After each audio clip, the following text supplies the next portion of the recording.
भगवान है, 3 भगवान का दर्शन रोज करिए। भगवान के 3 स्वरूप का दर्शन यानी रोज हमको आपको करना। आज से आई संकल्प कर लेते हैं। एक तो अपने मंदिर में गोविंद को रोज देखेंगे, एक ये भगवान है। और दूसरे एक चलते फिरते भगवान अगर मिल जाए हमको, बोलिए संत भगवान की, गुरु के रूप में भगवान मिल जाए, संत भगवान के रूप में भगवान हमको मिल जाए। मोरे मन प्रभु अस विश्वासा, राम ते अधिक राम कर। संत मिल जाए और संत की कुछ वाणी मिल जाए कथा के रूप में। तो जो संत मिलते हैं वो प्रकाश, वो कौन से प्रकाश है? वो चित्त परमात्मा है। यानी वो हमको क्या करते हैं? हमको अंधकार से प्रकाश की तरफ कर देते हैं। गुरु क्या करता है? पुकारो प्रथमो वर्णो मायाति गुणभास कह, रुकारो की परब्रह्म माया भ्रांति विमोच कह। अज्ञान से, जो अज्ञान की कोठरी से, अज्ञान रूपी संसार से हमको ज्ञानवत संसार में पहुंचा दे, यानी परमात्मा के उस चरणवत में जहां प्रकाश स्वरूप परमात्मा मेरा बैठा वहां पहुंचा दे, उसको बोलता है। तो आइए, तो एक भगवान मंदिर में और एक भगवान ऐसे चलते फिरते हमको रोज मिल जाए, यानी सत्संग मिल जाए हमको, संत भगवान मिल जाए। और संत भगवान से सत्संग आनंद, अच्छा सबसे ज्यादा आनंद कहाँ आता है? कथा में आता है। और भगवान की कथा मिल जाए तो बोलिए तीसरे की, अब चौथे की क्या जरूरत है? हमारे प्रभु हैं और हमारे प्रभु चलते फिरते संत भगवान मिल जाए और भगवान की कथा मिल जाए तो फिर कहते 4 ऐश्वर्य है, नाम रूप लीला धाम। किसी में एक में रमण कर जाओ, रमण कर जाओ, फिर किसी चीज की जरूरत नहीं है। भगवान का नाम पकड़ लो, भगवान का रूप देख लो, भगवान की लीला देख लो, भगवान के धाम में पहुंच जाओ। बोलिए गोविंद भगवान की जय।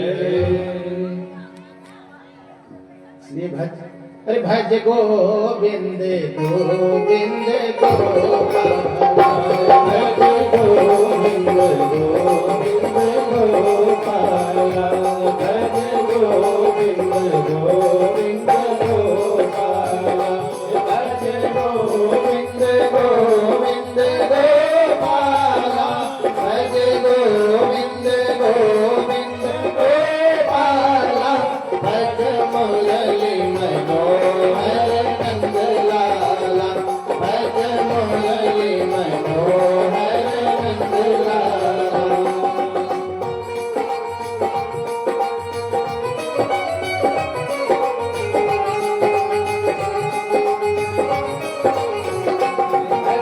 गोविंद गोविंद गोपाल, भज गोविंद गोविंद गोपाल। भगवान की जय। चलिए तो वहां चलते हैं जहां से भागवती का अभ्युदय हुआ है। आइए नैमिषारण्य की पावन धरती पर चलते हैं जहां 88,000 ऋषि जी बैठे हैं। उसमें सबसे श्रेष्ठ है सौनक जी, इसलिए सबको मिला करके सौनकाद 88,000 ऋषियों को क्या बोलते हैं? शौनकाद ऋषि। शौनकाद ऋषि बैठे हुए हैं। कहाँ पर बैठे हैं? धरती के केंद्र बिंदु पर बैठे हैं, यानी नैमिषारण्य में बैठे हैं। आप गए होंगे नैमिषारण्य, यही लखनऊ से जब आप सीतापुर जाएंगे तो सीतापुर में ही नैमिष क्षेत्र है, बड़ा ही पावन क्षेत्र है। आइए मानसिक रूप से हम सब नैमिषारण्य में प्रवेश करते हैं। बोले नैमिष पावन क्षेत्र की जय। ये भगवान श्री हरि का क्षेत्र है। केवल नैमिषारण्य तीर्थ का नाम ले लेने से भगवान श्री हरि की कृपा बरस जाती है। वह मनुष्य जो नैमिषारण्य तीर्थ का केवल एक बार जयकारा कर दे तो फिर उसको अधोगति कभी होने वाली नहीं है। इसलिए तीर्थों में बर है, तीर्थ बर नैमिष विख्याता, तीर्थ बर नैमिष विख्याता, तीर्थ बर नैमिष विख्याता, तीर्थ बर नैमिष विख्याता, तीर्थ बर नैमिष विख्याता। अति पुनीत साधक सिद्धिदाता, अति पुनीत साधक सिद्धिदाता, अति पुनीत साधक सिद्धिदाता। नैमिषारण्य पावन तीर्थ की जय। एक बार तो महाराज नैमिषारण्य की बात उठी है, थोड़ा सा महात्मा जान ले। चूंकि आज महात्मा की चर्चा होगी। महात्मा माने कथा का महत्व। इसी को महात्मा कहते हैं।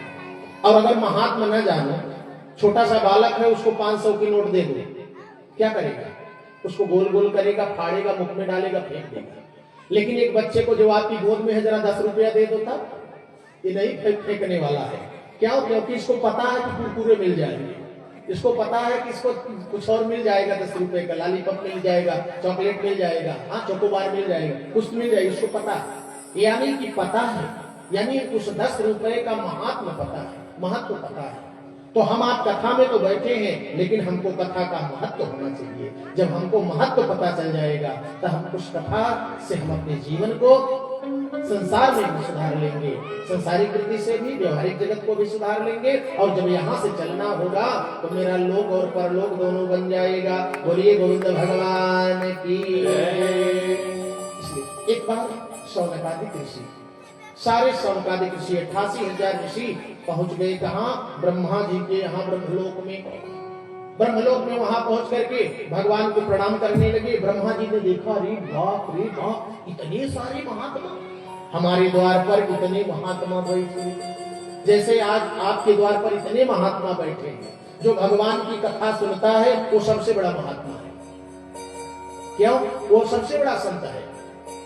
अरे संत वही जो रचे मन आप, वही जो रचे मन आप, वही जो रचे मन आप, संत वही जो रचे मन आप, संत वही जो रचे मन आप।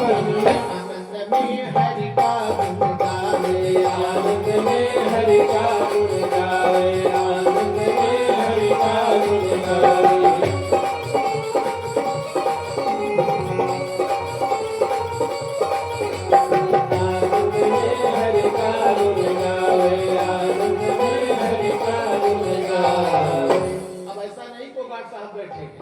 नहीं, वो कौन? वो संत रूप में महात्मा बैठे। आज आपके यहाँ इतने सारे संत बैठे जो भगवान का भजन करता है, भगवान की कथा सुनता है। राम कथा सस्किरण समाना, भगवान की कथा चंद्रमा की किरण की तरह है। और संत चकोर करें जे पाना, इसलिए जो सुनता है उसको चकोर, संत चकोर कहा गया है। तो भगवान की कथा श्रवण जो करते हैं वो साधु है, वो संत है। आज ब्रह्मा जी ने देखा 88,000 संत हमारे यहाँ पधारे हैं, मगन हो गए, जैसे हम आप मगन होते हैं। कहें जे करे दुआरे संत चलिया, अरे राम जे करे दुआरे संत चलिया। अरे देकर पूरी किसानी किसानी किसानी, अरे सपन कई के जाना जिंदगानी, सपन कई के जाना जिंदगानी, सपन कई के जाना जिंदगानी। जिंदगानी होई जिंदगानी, जिंदगानी होई जिंदगानी, सपन कई के जाना जिंदगानी, सपन कई के जाना जिंदगानी।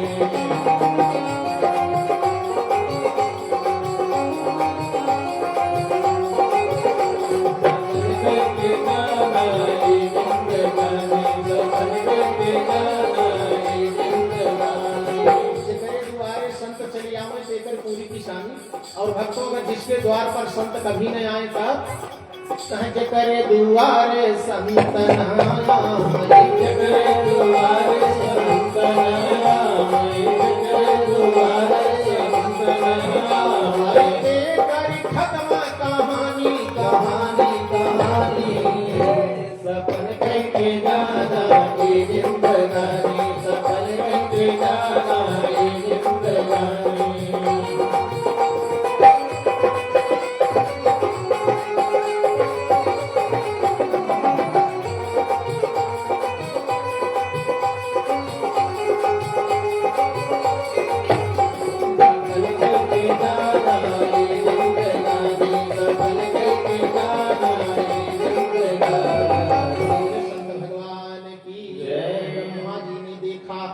ब्रह्मलोक में 88,000 शौनकादिक ऋषियों का आगमन, इतने सारे ऋषि एक बार में आ गए हैं। ब्रह्मा जी मगन हो गए। ब्रह्मा जी ने सबको सुवासन दिया, सुवासन पर बैठाया, सबको व्यवस्थित किया।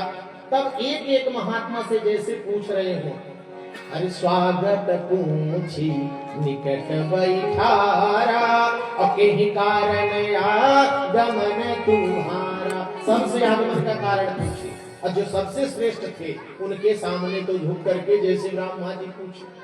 भगवान कहते हैं कि मेरे भक्त को दीन जान के जो कोई भाव दिखावे या कोई कष्ट देता है तो वाको भाव करूं मैं ऐसो ब्रह्मो मात नवावे। इसलिए ब्रह्मा जान गए हैं कि अगर भगवान के भक्त हैं इनको इनसे भाई थोड़ा सा पेश में अच्छे से आओ, नहीं तो कब गोविंद हमारे टेढ़ हो जाएं कुछ कहा नहीं जा सकता है। एक बार तो ऐसे ही हमको कितना पटकनी दिए, हमको थोड़ा सा मोह हुआ था, हमको बड़ी सांसत सहनी पड़ गई थी। ब्रह्मा जी ने बड़ा स्वागत भाव किया और तब सबसे पूछे कैसे आने का कारण। एक बात बताऊं, सर बहुत बहनें बैठी हैं, कथा सुन रहे हैं, अपने जीवन में उतारने का भी प्रयास। द्वार पर अगर कोई संत कभी आए तो संत को हम लोग बैठाना नहीं जानते, हमको आज बैठाना सीखना है। कहाँ बैठा दे? हमने देखा है महाराज जी, बहुत लोग कहते हैं अरे बाबा बैठ जाओ। कहाँ बैठे बिटिया, कहाँ बैठे भैया? तो हम लोग कह दे अरे महाराज जी बोरवा पर बैठ। किस बोरे पर? कौने बोरिया पे? जो रतिया का पड़ा पड़ी हुआ पढ़ाई जाए उस पर साधु को बैठा देते। कभी कभी तो ऐसा हो जाता। जीवन में कभी आप अपने घर में कुछ रखो या ना रखो, लेकिन जब कभी जाना तीर्थ में बहनों तो एक कंबल जरूर ले लेना, ऊन वाला कंबल, ऊन का आसन ले लेना, और उस आसन पर कभी मत बैठना और न किसी को बैठने देना। घर में उसको फोल्ड करके रख लेना। जब कभी द्वार पर संत आए, जब कोई वैष्णव संत आए, जब कोई महात्मा आए तो फट से उसको अपने तख्त पर बिछा देना और बिछा करके महात्मा को दूर से प्रणाम करना। महात्मा को छूना नहीं चाहिए, चार को छूने से पाप हो जाता है, चार को देखने से पुण्य हो जाता है। आप कहोगे किसको छूने से पाप और किसको देखने से पुण्य हो जाता है? अमलात्मा, विमलात्मा, मुनीन्द्र, योगेंद्र, जोगी, जति, सन्यासी की कोटि में कोई महात्मा हो तो कभी छूना नहीं चाहिए। चरण नहीं छूना चाहिए, दूर से प्रणाम कर लो, खड़ाऊ को प्रणाम कर लो और छूने का प्रयास नहीं करना चाहिए संत को। माता पिता गुरु और प्रभु के चरण पर आप जितनी बार दंडवत करना है खूब लेट कर करो, लेकिन बहनों को चाहिए कि किसी का पैर वो न छुए। आप अपने पति का पैर छुइए, आप अपने माता का, गुरु का और अपने प्रभु का पैर छुइए। और हम लोग क्या देखते हैं, हम लोग कहीं से कोई बाबा आ गए, 15 दिन के काला कपड़ा पहने, घुंघरू घाटी लटकाए और फट से हमारी बहने सूपा में जो है चावल लेकर 10 रुपया ऊपर एक सिक्का रख, बाबा हमारे कष्ट कब जाएगी। अब सासू को कभी प्रणाम नहीं किया, ससुर जी को कभी प्रणाम नहीं किया, अपने पति को कभी नहीं प्रणाम किया, अपने मंदिर में ठाकुर जी को का भाव कभी नहीं देखा, घर में भोग नहीं लगाया और झिलमिटा हुआ बाबा को प्रणाम करने को कभी नहीं। तो ये, और कन्याओं को तो बिल्कुल नहीं प्रणाम करना चाहिए, कन्याओं को तो दूर से प्रणाम करना चाहिए, चरण छुआना भी नहीं चाहिए हम लोगों को भी। तो बोलिए गोविंद भगवान की जय। तो संत को नहीं छूना चाहिए, मंदिर की मूर्ति को नहीं छूना चाहिए, राजा को नहीं छूना चाहिए और वेश्या को नहीं छूना चाहिए। इनको दूर से देखना चाहिए, लेकिन वेश्या को केवल एक क्षण देखना चाहिए, दूसरे क्षण पाप हो जाएगा। बोलिए गोविंद भगवान की। तो सबको बैठाया और बैठा करके पूछने लगे ब्रह्मा जी कैसे आगमन हुआ। शौनकादिक जी कहे महाराज जी, हे प्रभु हमको कोई पृथ्वी पर ऐसा स्थल बताइए जहां मैं कथा कर सकूं। हम लोग कथा करना चाहते हैं, जैसे आप कथा यहाँ अनुष्ठानित किए, कितने दिन की? 7 दिन की, साप्ताहिक। लेकिन शौनकादिक ऋषियों ने कहा 1000 वर्ष की कथा हम करना चाहते हैं, वो भी धरती पर। बोलिए राधे राधे। अच्छा बीच में राधे राधे बोल लिया करिए, नहीं तो इतना दूर आप लोग चल के आए हैं और सुबह से जो है कुछ खाए पिए भी पता नहीं ठीक से है कि नहीं है, और थके इतना है।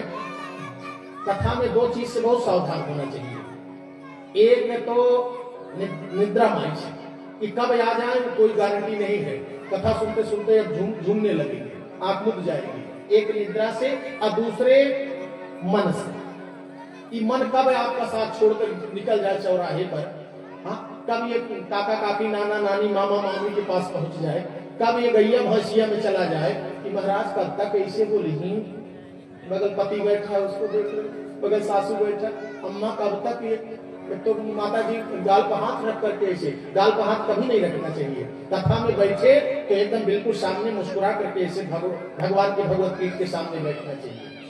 आज प्रथम दिन है इसलिए मैं बता रहा हूँ। अगर इंद्र भी आए कथा में गाल पर हाथ रख करके बैठे तो दरिद्र हो जाएगा। ये मुद्राओं का असर पड़ता है।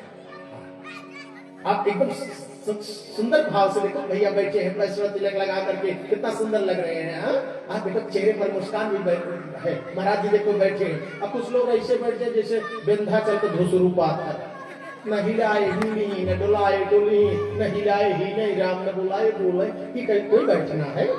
अरे बैठा देखो, मुस्कुरा करके बैठो, थोड़ा सा भाव से बैठो, ताकि चैतन्य मुद्रा में बैठना चाहिए।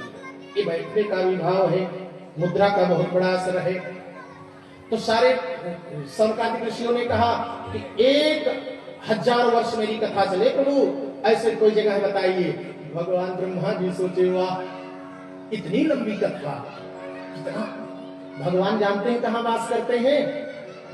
कहा जिनके श्रवण समुद्र समान, जिनके श्रवण समुद्र समान, जिनके श्रवण समुद्र समान, जिनके श्रवण समुद्र समान, जिनके श्रवण समुद्र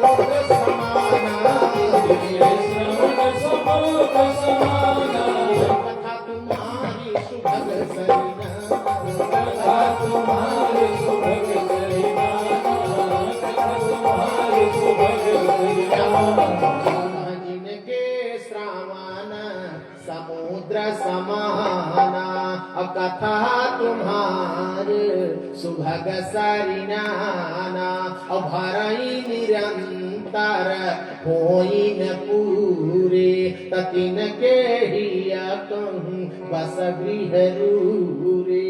इस संतों का, इसलिए संतों का मन कभी भगवान की कथा से भरता नहीं है। जैसे समुद्र का पेट नदियों के जल से नहीं भरता, वैसे अगर किसी का कान और आत्मा भगवान की कथा से न भरे तो भगवान उसमें बैठ जाते हैं। बोलिए गोविंद भगवान की।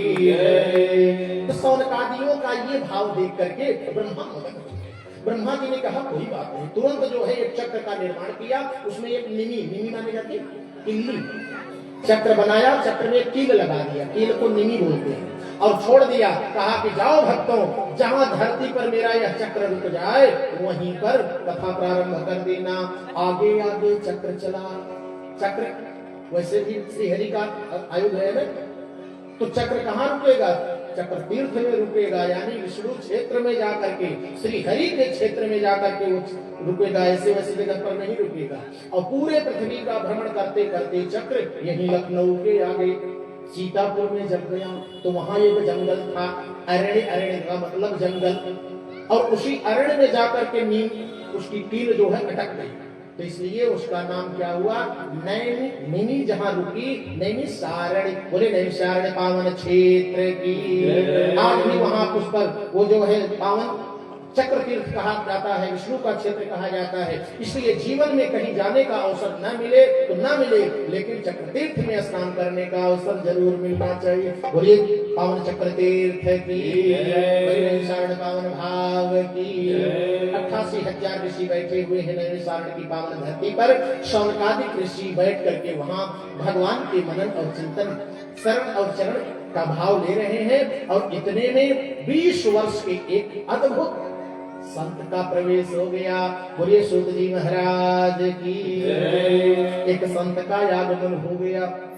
व्यास जी के परम बहुत प्यारे लाडले शिष्य थे सूत जी।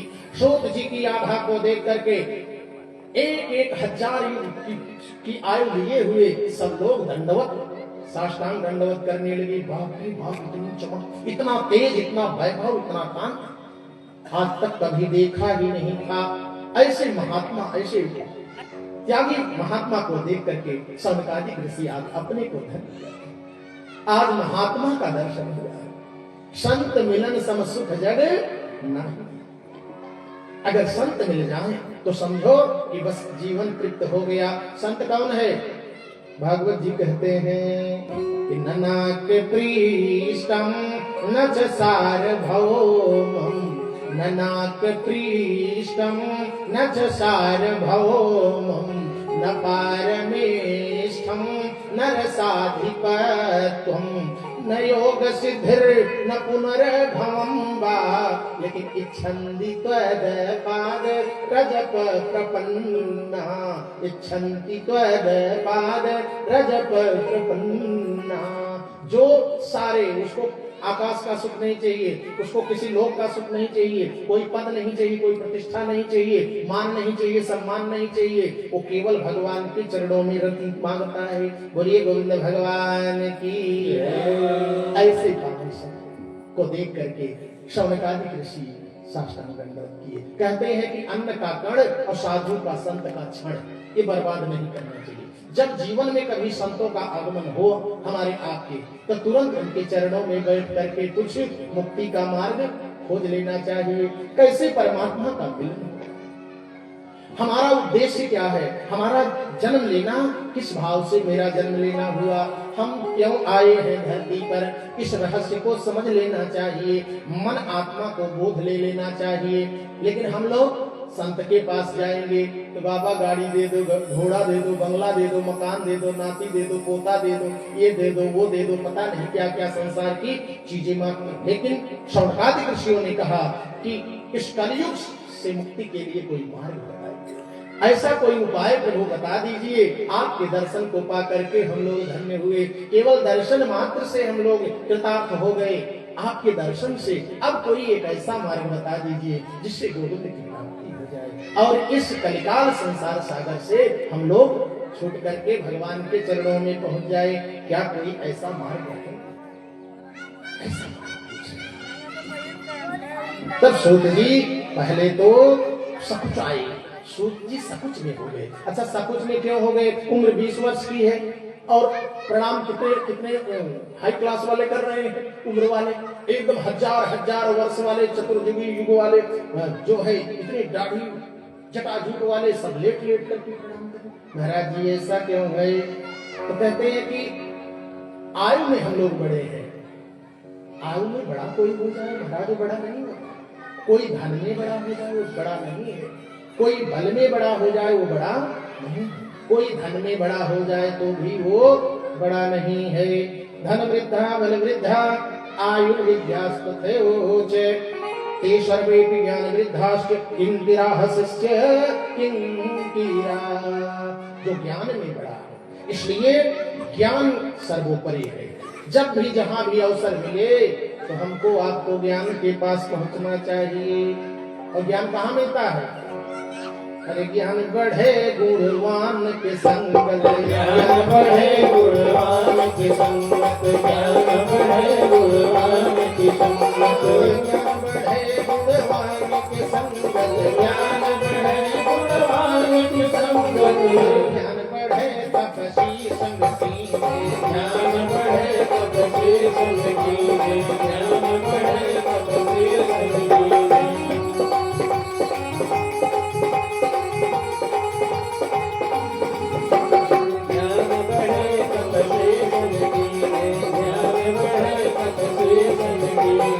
मोह बढ़े परिवार के संगत, मोह बढ़े परिवार की संगत, मोह बढ़े परिवार की संगत, मोह बढ़े परिवार के संगत, मोह बढ़े परिवार की संगत, लोभ बढ़े धन में सुख दीन, लोभ बढ़े धन में किस देन, लोभ बढ़े धन में किस देन।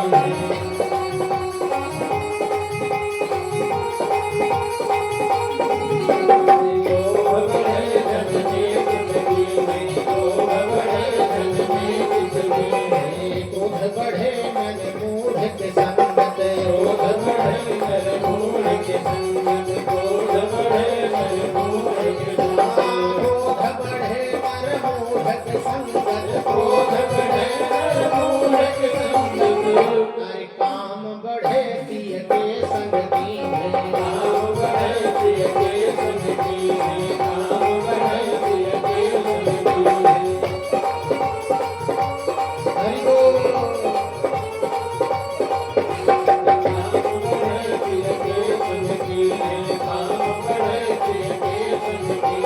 बुद्धि विवेक विचार बढ़े,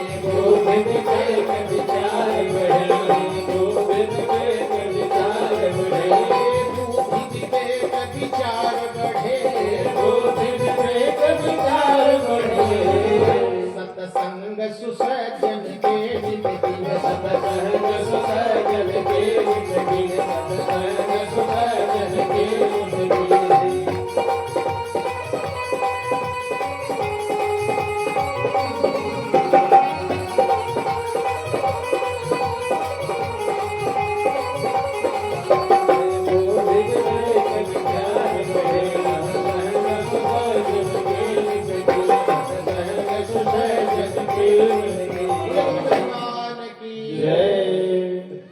ऐसा कोई परम ज्ञान बताइए प्रभु कि जिससे गोविंद की प्राप्ति और कष्ट का निवारण हो जाए। तब सूत जी ने साप्ताहिक ज्ञान यज्ञ का ये श्रीमद् भागवत साप्ताहिक ज्ञान यज्ञ की कथा को प्रतिपादित करना प्रारंभ कर दिया कि एक कथा सुनाता है जिससे